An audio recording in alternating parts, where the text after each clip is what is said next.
The scars you can't see are often the hardest to explain. They aren't the loud, dramatic wounds the world expects. They are the quiet echoes of a war fought inside your own mind, a war for your own reality.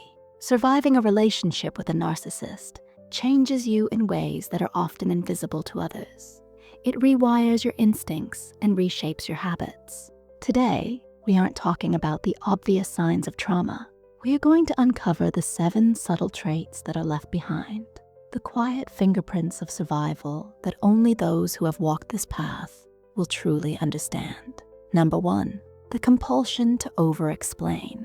Do you ever find yourself writing a long, detailed paragraph to explain why you're running 5 minutes late? Or justifying a simple no with a list of reasons, a full backstory, and a concluding statement? This isn't just you being thorough. This is a survival mechanism etched into your communication style. When you were with the narcissist, your words were constantly twisted. Your intentions were questioned. Simple statements were put on trial, and you were cross-examined like a criminal. You learned that to be believed, you had to provide an overwhelming amount of evidence for even the smallest thing. Your reality was so frequently denied that you felt the need to build a fortress of facts and justifications around it just to keep it safe. So now, in your life after, you over-explain to save people. You give a detailed report to your friend about why you chose one restaurant over another. You send a wall of text to your partner, explaining your thought process on a minor decision. You do this because, on a deep level, you are still defending yourself from an invisible judge. You learned that your truth was only valid if it was presented with a mountain of evidence. The healing begins when you give yourself permission to be understood the first time. Realize that healthy people don't require a defense for your feelings or your choices. A simple, "I'll be a few minutes late" is enough.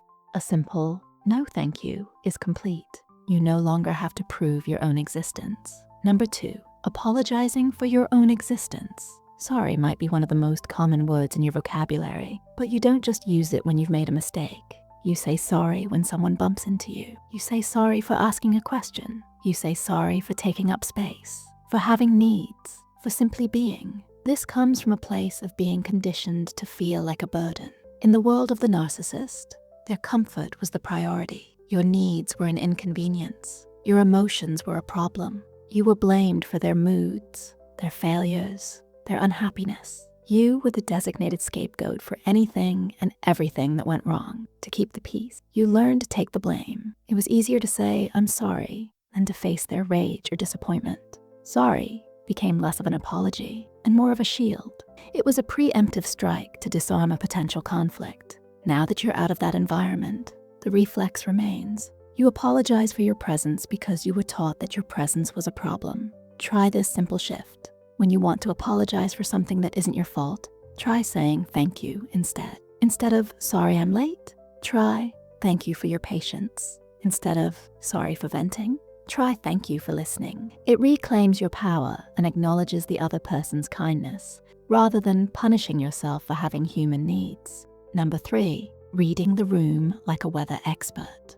You can walk into a room and instantly feel the emotional temperature. You notice the tiny shift in someone's tone of voice, the subtle tension in their shoulders, the way their breathing changes. You're not being nosy or paranoid. You are hypervigilant. This is a superpower born from necessity. To survive, you had to become an expert in the narcissist's moods. Their emotional state was like a dangerous and unpredictable weather system. You had to learn to spot the signs of an incoming storm, a slight change in their expression, a certain word they used, so you could run for cover. Your safety depended on your ability to predict the unpredictable. This skill doesn't just turn off when the danger is gone. You carry it with you into every other interaction. You analyze your boss's email for hidden meanings. You scan your friend's face for any sign of annoyance. While this can make you incredibly empathetic, it's also exhausting. You're constantly on high alert, searching for a threat that is no longer there. Your mind is still scanning for storm clouds on a perfectly sunny day. You learn to listen to the music behind the words because the words themselves were often a lie. Healing isn't about losing this ability. It's about learning to trust the forecast. It's about recognizing when you are in a safe climate, so you can finally allow your internal meteorologist to take a day off. Number 4, a deep distrust of kindness. When someone gives you a compliment or does something nice for you with no strings attached, what is your first reaction? Is it warmth and gratitude? Or is it suspicion? Do you find yourself wondering, okay, what do they want?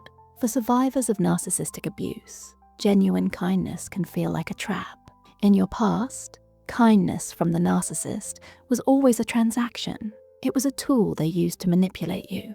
A gift was a down payment for future compliance. A compliment was a way to groom you before a criticism. This is the foundation of love bombing. Kindness was never free. It always came with a hidden price tag. So now, when a new friend, a caring partner, or a supportive colleague is genuinely kind, your internal alarm bells might go off. It feels foreign. And because it's foreign, it feels unsafe. You might even push that kindness away, convinced that it's a setup for future pain. You brace yourself for the other shoe to drop, because in your experience, it always has.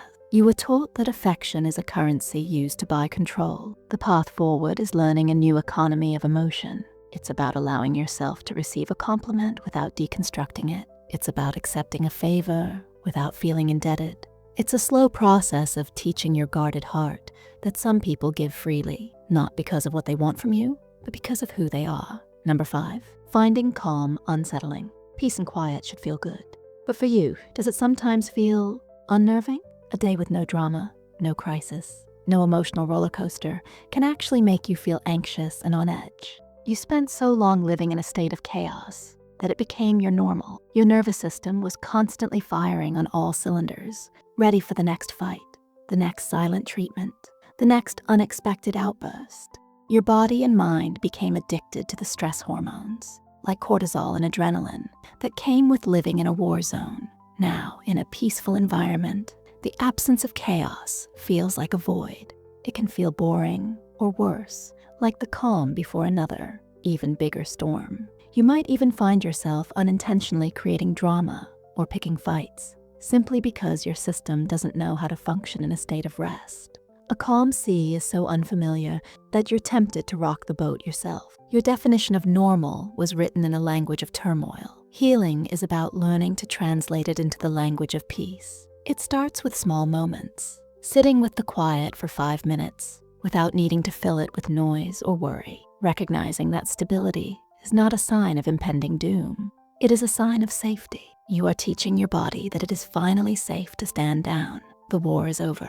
Number 6, a delayed emotional response. Has this ever happened to you? Someone says something hurtful or crosses a boundary, and in the moment, you feel nothing. You react calmly, maybe you even appease them. But then, hours later, or even days later, driving your car or standing in the shower, the anger, the hurt, the sadness hits you like a tidal wave. This is a delayed emotional response. It's another brilliant survival strategy your mind developed. In the presence of the narcissist, it was not safe to have an immediate, authentic emotional reaction. Showing your anger would provoke their rage. Showing your hurt would give them ammunition. So your mind learned to package up those emotions and hide them away, to be dealt with later when you were alone and safe. You had to disconnect from your feelings to survive the moment. The problem is, your mind still uses this tactic even when you are in a safe environment. Your friend makes an insensitive joke, and you laugh along, only to feel the sting of it that night. Your boss oversteps, and you agree politely, only to feel rage building up the next morning. It's like your emotional mail is being delivered a day late. You had to put your feelings in a box to protect them. The healing journey is about learning to unpack that box in real time. It's about giving yourself permission to feel your emotions as they arise, trusting that you are now strong enough and safe enough to handle them. Number 7, flinching at normal things. It might be a hand raised a little too quickly, a door slammed a little too loudly, a voice raised in excitement that sounds, for a split second, like a voice raised in anger, and you flinch. Your body tenses up, your heart rate spikes, and for a moment, you are right back there. This is not just you being jumpy. This is your body remembering. Trauma is not just stored in the mind, it's stored in the body. Your nervous system remembers the tension, the fear, the feeling of walking on eggshells. It remembers the sudden shifts from calm to chaos. Even if your conscious mind knows you are safe, your body's alarm system is still on a hair trigger. These physical reactions can be confusing and even embarrassing. You might flinch when your loving partner reaches out to touch your face, or when your kids are just playing loudly in the next room. It's an involuntary, physical echo of the past. Your body is still braced for an impact that is no longer coming. This is perhaps the most subtle trait of all, because it happens without your conscious permission. It is a testament to the fact that you survived something that felt physically threatening, even if the threats were only emotional. Healing this involves being patient with your body. It involves practices that help regulate the nervous system, like deep breathing, and gently reminding your body, not just your mind, that it is safe in the here and now. These 7 traits are not signs that you are broken. They are signs that you are a survivor. You adapted to an impossible environment. You develop these traits to protect yourself. They are scars, yes, but they are also badges of your resilience. If this video helped you feel seen and understood, please give it a like and subscribe for more content that helps you on your healing journey. And now I want to hear from you. In the comments below, let me know which of these traits you recognized in yourself the most. Or maybe there's a subtle trait that I didn't mention. Remember, healing is not about erasing who you became to survive. It's about integrating those lessons and learning to live in the peace you have now earned. Be patient with yourself. You're doing better than you think.